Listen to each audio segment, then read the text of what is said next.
అర్జున ఉవాచ కిం తద్బ్రహ్మ కిమధ్యాత్మం కిం కర్మ పురుషోత్తమా అధిభూతం చ కిం ప్రోక్తం అధిదైవం కిముచ్యతే. అర్జునుడు ప్రశ్నించాడు, ఓ ప్రభు, ఓ పురుషోత్తమ, బ్రహ్మం అంటే ఏమిటి? ఆత్మ అంటే ఏమిటి? కామ్యకర్మలంటే ఏవి? ఈ భౌతిక సృష్టి ఏమిటి? దేవతలంటే ఎవరు? దయచేసి ఇది నాకు వివరించవలసింది. అధియజ్ఞః కథం కోత్ర దేహేస్మిన్ మధుసూదన ప్రయాణకాలే చ కథం జ్ఞేయోసి నియతాత్మభిః. ఓ మధుసూదన, యజ్ఞప్రభువు ఎవ్వడు? ఏ విధంగా అతడు దేహంలో నివసిస్తాడు? భక్తియుత సేవలో నెలకొన్నవారు మరణ సమయంలో ఏ విధంగా నిన్ను ఎరిగి ఉంటారు? శ్రీభగవానువాచ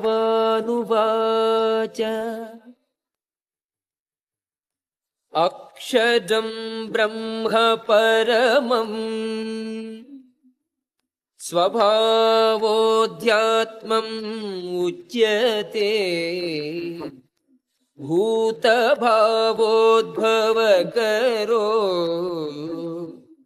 విసర్గః కర్మ సంజ్ఞితః.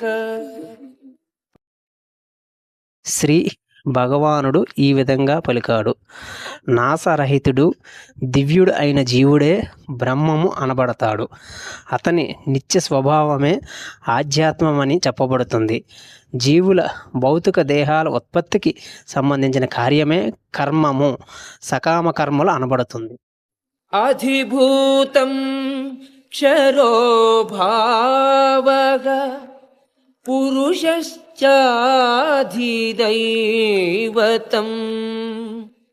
అధియజ్ఞోహం ఏవాత్ర దేహే దేహభృతాం వర. ఓ దేహదారులలో శ్రేష్ఠుడా, నిరంతరము మార్పు చెందే భౌతిక ప్రకృతి అధిభూతమని, భౌతిక జగత్ అని చెప్పబడుతుంది. సూర్యచంద్రుల వంటి సకల దేవతలను కూడి ఉండే భగవంతుని విరాట్ రూపమే అధిదైవము అనబడుతుంది. ప్రతి దేహదారి హృదయంలో పరమాత్మునిగా తెలియబడే దేవదేవుడైన నేను అది యజ్ఞునిగా, యజ్ఞప్రభువుగా చెప్పబడతాను. అంతకాలే చ మామేవ స్మరన్ ముక్తా కలేవరం యః ప్రయాతి స మద్భావం యాతి నాస్త్యత్ర సంశయః. జీవితము చివరలో కేవలము నన్నే స్మరిస్తూ తన దేహమును విడిచే ఎవ్వడైనా శీఘ్రమే నా భావాన్ని పొందుతాడు. ఇందులో ఎటువంటి సందేహమూ లేదు. యం యం వాపి స్మరన్ భావం త్యజత్యంతే కలేవరం తం తమేవైతి కౌంతేయ సదా తద్భావ భావితగా. ఓ కౌంతేయ, మనిషి తన దేహమును విడిచేటప్పుడు ఏ భావమును స్మరిస్తాడో అదే భావమును నిశ్చయంగా పొందుతాడు. తస్మాత్ సర్వేషు కాలేషు మామనుస్మర యుధ్యజ మయ్యర్పిత మనోబుద్ధిః మామే వైష్యసి అసంశయం. అర్జున, అందుకే నీవు సర్వదా కృష్ణుని రూపంలో నన్ను స్మరిస్తూ అదే సమయంలో నీ కర్తవ్యమైన యుద్ధము చేయవలసింది. నీ కర్మలను నాకు సమర్పించి నీ మనోబుద్ధులను నాయందే స్థిరంగా నిలిపి నీవు నిస్సందేహముగా నన్ను పొందగలవు. అభ్యాసయోగయుక్తేన చేతసా నాన్యగామినా పరమం పురుషం దివ్యం యాతి పార్థానుచింతయన్.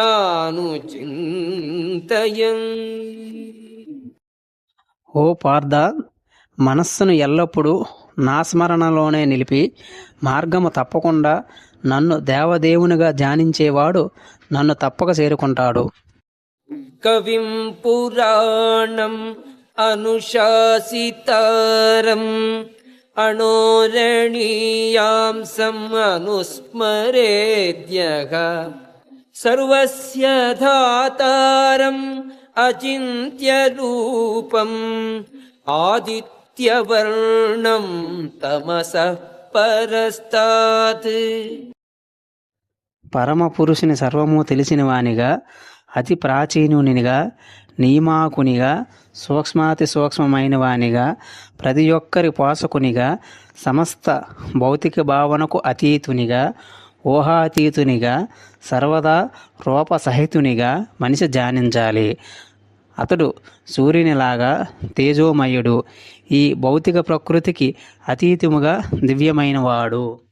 ప్రయాణకాలే మనసాచలేన భక్త్యా యుక్తో యోగబలేన చైవ భ్రువోర్मध्ये ప్రాణమావేశ్య సమ్యక్ సతం పరం పురుషముపైతి దివ్యం.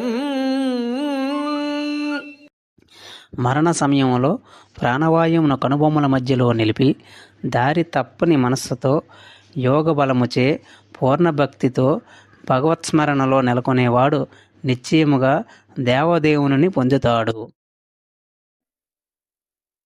యదక్షరం వేదవిదో వదంతి విశంతి యద్యతయో వీతరాగాః యదిచ్ఛంతో బ్రహ్మచర్యం చరంతి తత్తే పదం సంగ్రహేణ ప్రవక్ష్యే.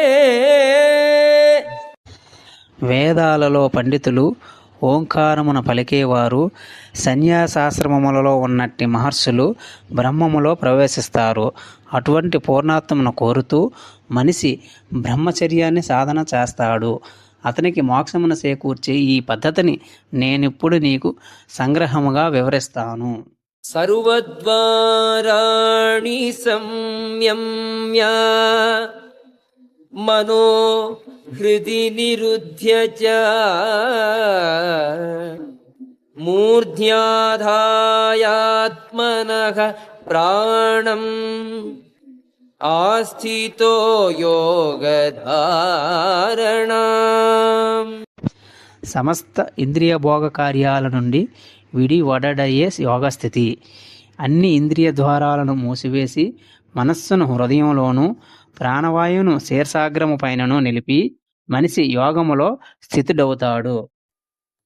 ఓమిత్యేకాక్షరం బ్రహ్మ వ్యాకరన్ మాం అనుస్మరన్ యః ప్రయాతి త్యజన్ దేహం స యాతి పరమాం గతిం. ఈ యోగ సాధనలో నెలకొని అక్షరాల దివ్య సమూహమైన పవిత్ర ఓంకారమును జపించిన తరువాత మనిషి దేవదేవుడినైన నన్ను తలచి తన దేహమును త్యజిస్తే నిశ్చయముగా ఆధ్యాత్మిక లోకాలకు చేరుకుంటాడు. అనన్యచేతాః సతతం యో మాం స్మరతి నిత్యశః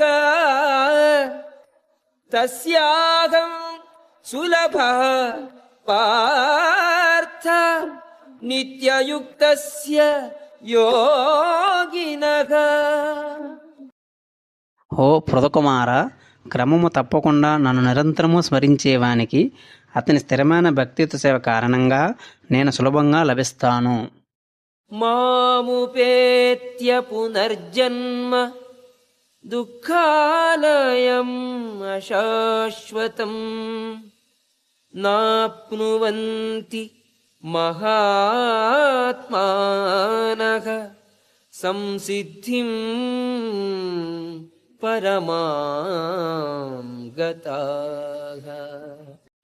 భక్తియోగిలైన మహాత్ములు నన్ను పొందిన తరువాత మహోన్నతమైన పూర్ణాత్మను బడిసిన కారణంగా దుఃఖపూర్ణమైన ఈ తాత్కాలిక జగత్తుకు ఏనాడూ తిరిగిరారు. ఆ బ్రహ్మ భువనాల్లోకాః పునరావర్తినోర్జున మాముపేత్య తు కౌంతేయ పునర్జన్మ న విద్యతే. భౌతిక జగత్తులోని అత్యున్నత లోకము నుండి అధమలోకము వరకు అన్నీ నిరంతర జన్మ మృత్యువులను కలిగే దుఃఖమయ ప్రదేశాలే. కానీ ఓ కుంతీపుత్ర, నా లోకానికి చేరినవాడు తిరిగి జన్మించడు. సహస్రయుగ పర్యంతం అహర్యద్ బ్రహ్మణో విదుః రాత్రిం యుగ సహస్రాంతాం తే హోరాత్రవిదో జనాః. మానవ గణన ప్రకారము 1000 యుగాలు కలిసి బ్రహ్మకు ఒక పగలు అవుతుంది. అతని రాత్రి సమయం కూడా అంతే ఉంటుంది. అవ్యక్తాద్వ్యక్తయః సర్వాః ప్రభవంతి అహరాగమే రాత్ర్యాగమే ప్రలీయంతే తత్రైవ వ్యక్త సంజ్ఞకే. బ్రహ్మదేవుని పగలు ప్రారంభము కాగానే జీవులన్నీ అవ్యక్త స్థితి నుండి వ్యక్తమవుతాయి. తరువాత రాత్రి కాగానే అవి తిరిగి అవ్యక్తములో లీనమవుతాయి. భూతగ్రామః స ఏవాయం భూత్వా భూత్వా ప్రలీయతే రాత్ర్యాగమే అవశః పార్థ ప్రభవతి అహరాగమే. బ్రహ్మదేవుని పగటు సమయం ఆరంభము కాగానే జీవులందరూ మళ్ళీ మళ్ళీ జన్మిస్తూ అతని రాత్రి ప్రారంభము కాగానే నిస్సహాయంగా నశిస్తారు. పరగ తస్మాత్తు భావోన్యో అవ్యక్తో వ్యక్తా సనాతనః యస్య సర్వేషు భూతేషు నశ్యత్సు న వినశ్యతి. శాశ్వతమైనది ఈ వ్యక్తము అవ్యక్తమయ్యే జడ పదార్థానికి అతీతమైనది అయిన వేరొక అవ్యక్త ప్రకృతి ఉన్నది. అది పరమోత్కృష్టమైనది, ఏనాడు నశింపనది. ఈ జగత్తులోని సమస్తము నశించిన ఆ భాగము యథాతథంగా నిలిచి ఉంటుంది. అవ్యక్తోక్షర ఇత్యుక్తః తమాహుః పరమాం గతిం యం ప్రాప్య న నివర్తంతే తద్ధామ పరమం మమ. వేదాంతులు దేనిని వ్యక్తము కానిదిగాను నశింపనిదిగాను వర్ణిస్తారో, ఏదైతే పరమగమ్యముగా తెలియబడిందో, ఏ స్థానాన్ని చేరుకొనిన తరువాత జీవుడు ఏనాడు తిరిగిరాడో అదే నా దివ్యధామము. పురుషః సపరః పార్థ భక్త్యా లభ్యః త్వనన్యయా యస్యాంతస్థాని భూతాని యేన సర్వం ఇదం తతం. అందరికంటే గొప్పవాడైన పరమపురుషుడు అనన్య భక్తి చేతనే లభ్యమవుతాడు. అతడు తన ధామంలో ఉన్నప్పటికీ సర్వవ్యాపి అయి ఉంటాడు. సమస్తము అతనిలో స్థితిని కలిగి ఉంటుంది. యత్ర కాలే త్వనావృత్తిం ఆవృత్తిం చైవ యోగినః ప్రయాతయాంతి తం కాలం వక్ష్యామి భరతర్షభ. ఓ భరతవంశీయులలో శ్రేష్ఠుడా, ఏ ఏ కాలాలలో ఈ జగత్తు నుండి వెళ్ళిపోతూ యోగి వెనకకు తిరిగి వస్తాడో లేదా తిరిగి రాడో ఇప్పుడు నేను నీకు వివరిస్తాను. అగ్నిః జ్యోతిః అహః శుక్లః షణ్మాసా ఉత్తరాయణం తత్ర ప్రయాతా గచ్చంతి బ్రహ్మ బ్రహ్మవిదో జనాః. పరబ్రహ్మమును ఎరిగినట్టి వారు అగ్నిదేవుని ప్రభావంలో, కాంతిలో, పగటిపూట ఏదేని శుభగడియలలో, శుక్లపక్షములో, సూర్యుడు ఉత్తరముగా ప్రయాణించే 6 నెలల కాలంలో ఈ జగత్తును విడిచిపెట్టడం ద్వారా ఆ బ్రహ్మమును పొందుతారు. ధూమో రాత్రిః తథా కృష్ణః షణ్మాసా దక్షిణాయనం తత్ర చాంద్రమసం జ్యోతిః యోగి ప్రాప్య నివర్తతే. ధూమములో, రాత్రిలో, కృష్ణపక్షములో, సూర్యుడు దక్షిణ దిశగా ప్రయాణించే 6 నెలల సమయంలో ఈ జగత్తును విడిచే యోగి చంద్రలోకమును చేరుకొనినా తిరిగి వెనక్కి వస్తాడు. శుక్లకృష్ణే గతిహ్యేతే జగతః శాశ్వతే మతే ఏకయా యాతి అనావృత్తిం అన్యయా వర్తతే పునః. వేదాభిప్రాయమును అనుసరించి ఈ జగత్తు నుండి వెళ్ళిపోవడానికి వెలుగు మార్గము, చీకటి మార్గము అనే 2 మార్గాలు ఉన్నాయి. వెలుగులో వెళ్ళేవాడు తిరిగి రాడు, కానీ చీకటిలో వెళ్ళేవాడు తిరిగి వస్తాడు. నైతే శృతి పార్థ జానన్ యోగి ముఖ్యతి కశ్చన తస్మాత్ సర్వేషు కాలేషు యోగయుక్తో భవార్జున. ఓ అర్జున, భక్తులు ఈ 2 మార్గాలను ఎరిగినప్పటికీ ఏనాడు మోహతులు కారు. అందుకే సర్వదా భక్తిలో సుస్థిరుడివి కావలసింది.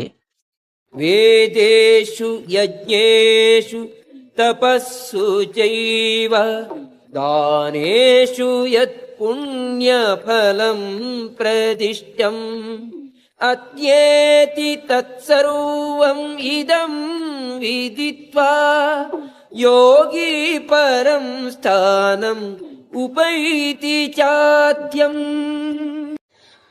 భక్తియుత సేవా మార్గమును చేపట్టిన వ్యక్తి వేదాధ్యయనము ద్వారా, యజ్ఞ నిర్వహణ ద్వారా, తపస్సు చేయడం ద్వారా, దానము ఇవ్వడం ద్వారా, తాత్విక కర్మలు, కామ్యకర్మలు చేయడం ద్వారా కలిగే ఫలాలు లేనివాడు కాబోడు. కేవలం భక్తియుత సేవ చేయడం ద్వారా వీటన్నింటినీ అతడు పొందుతాడు. చివరకు నిత్యమైన పరంధామమును చేరుకుంటాడు.